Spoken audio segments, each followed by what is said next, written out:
অনেকেই ভাবছে পরবর্তীতে আর তেল পাওয়া যাবে না। এই ধরনের মিথ্যা গুজবে কান দিয়ে দিন দিন লাইনের দীর্ঘতা বাড়িয়ে চলছে। এটি যশোর উপশহর ফিলিং স্টেশন।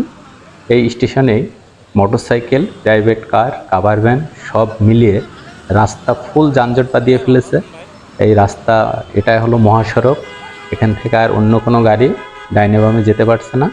রাস্তায় তীব্র যানজট, সব মিলিয়ে একদম নাজেহাল অবস্থা।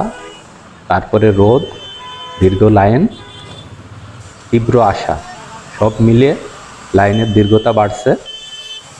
ডান সাইডে সব কাভার ভ্যান, ট্রাক, প্রাইভেট কারের লাইন, আর এই পাশে আছে সব মোটরসাইকেল।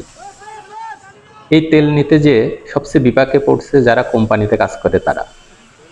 কোম্পানিতে কাজ করার সুবাদে ওইভাবে সময় দিতে পারছে না, আর সময় মতো লাইনে দাঁড়িয়ে অনেকে তেল নিতে পারছে না। তাই অনেকেই ভোগান্তির শিকার হচ্ছে। আবার অনেকেই ধারণা করছে তেল নিয়ে অনেকে জমিয়ে রাখছে ভবিষ্যতের জন্য। এটা আসলে আন্তর্জাতিক সমস্যা, অচিরেই কেটে যাবে, সবাই নিয়মিত তেল পাবে। তাই বর্তমান পরিস্থিতিতে যে যতটুকুই পাচ্ছি তাই দিয়ে আমাদেরকে চালিয়ে যেতে হবে। কৃত্রিম সংকট তৈরি করা যাবে না।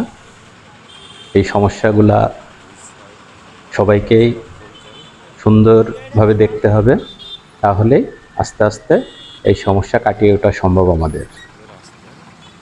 এই লাইনটা একদম উপশহর ফিলিং স্টেশন থেকে প্রায় নিউ মার্কেট মোড় পর্যন্ত চলে আসছে।